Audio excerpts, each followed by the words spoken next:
I ran an environmental nonprofit. And then when I got involved in local politics, somebody actually connected me with the Democratic organizing folks in D.C. who asked me if I wanted to go to Iowa to work on the presidential caucuses in 1984. So I ended up packing everything up and moved out to Cedar Rapids, Iowa in the winter of 1984.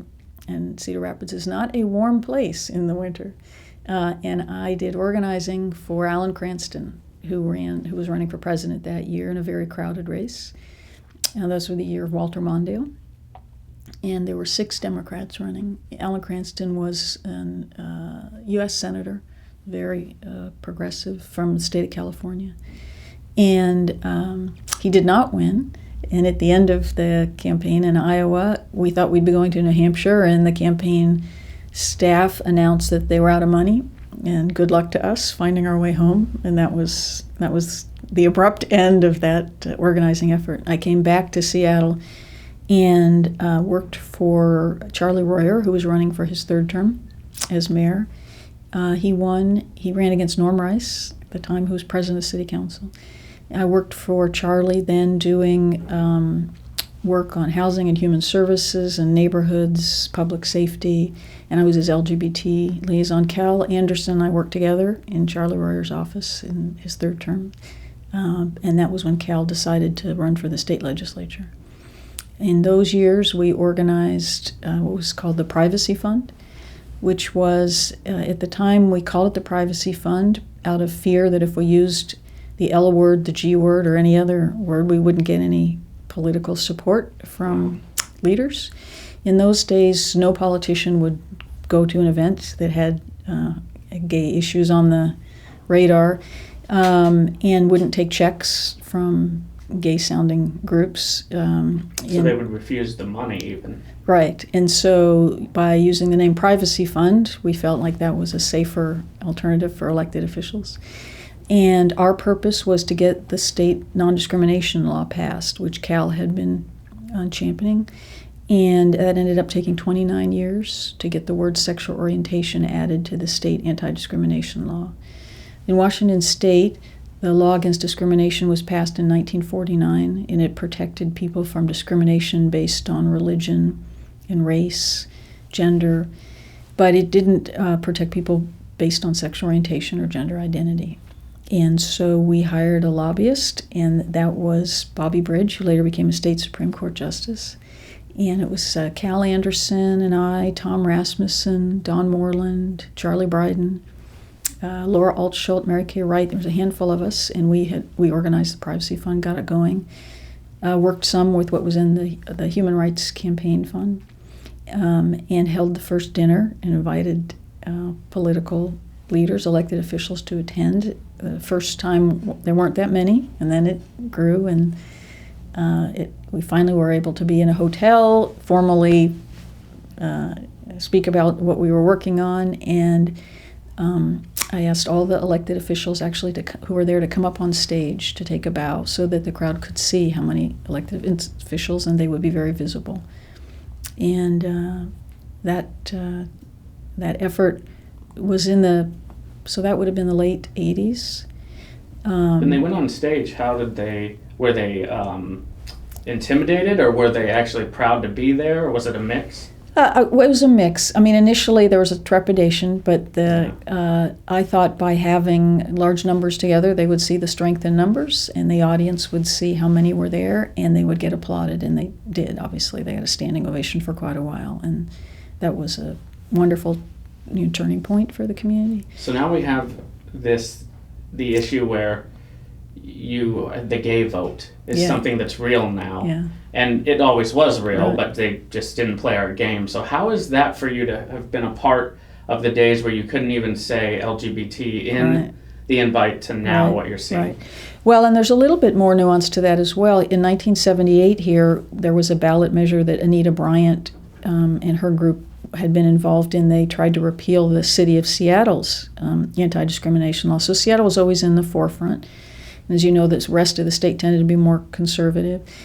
the community came together, and communities of faith and the business community. That was really the first organizing. That's the late 70s. So that shows you how long we have been working in coalition with others.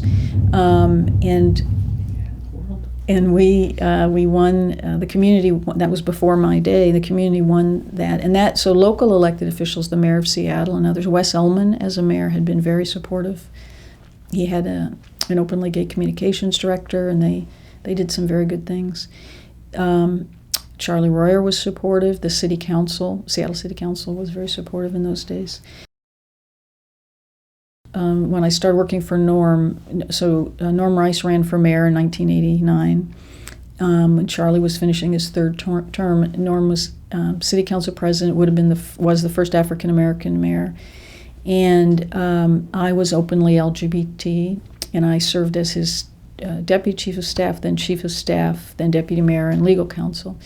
And I was his point person on LGBT issues, whether it was AIDS funding or attempted repeal of our domestic partnership benefits. So in 1990, a conservative group, again, worked to try to repeal a city ordinance that we had gotten passed, and it was just to allow sick leave and funeral leave for LGBT employees. It wasn't even full health benefits yet. And they tried to stop that. It was Initiative 35. They tried to repeal that. So we organized a coalition to stop that. And Norm Rice, the city council members, Tom Weeks and others, all stood up with us. The media was supportive of us. I went around doing editorial boards and debates and the like. The words were a little bit different, and the community support was certainly not as broad, but there's always been an inherent compassion in the community here. So we had people of faith involved, we had the labor movement involved, we had business community involved.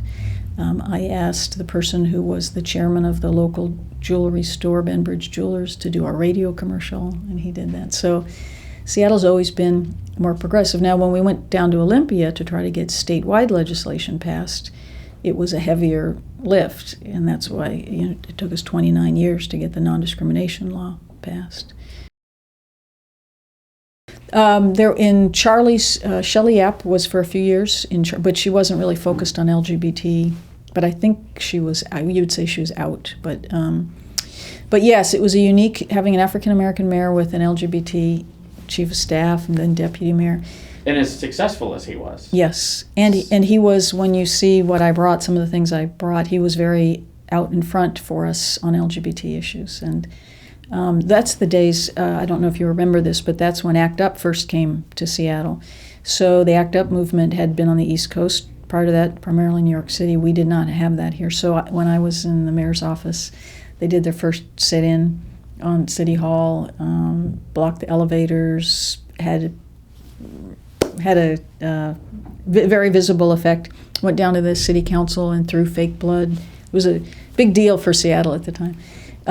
So in those days, we were very much involved in AIDS funding and AIDS housing and community siting, support services.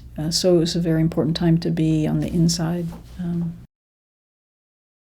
A lot, actually.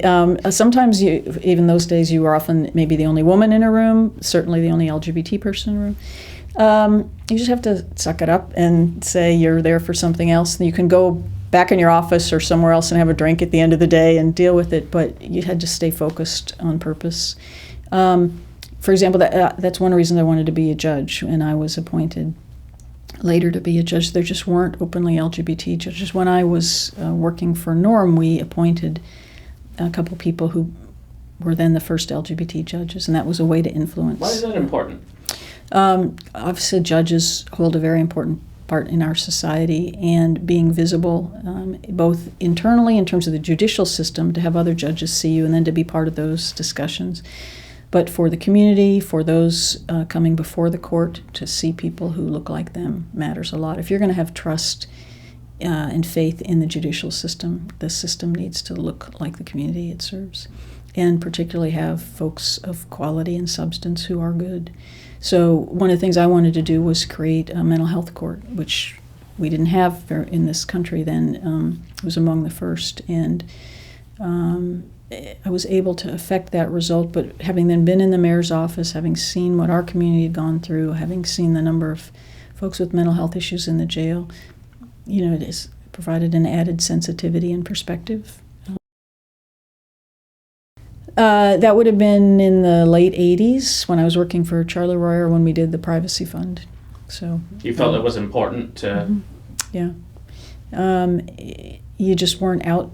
People weren't out in those days, and it wasn't seen as safe, even in government, even in Seattle. So you just had to, if we were going to ask elected officials to step up and be visible for us, we had to be willing to be out there. How did it feel? Was it like throwing yourself off a cliff, or was it? Yeah, we just weren't clear what that was going to mean career-wise, and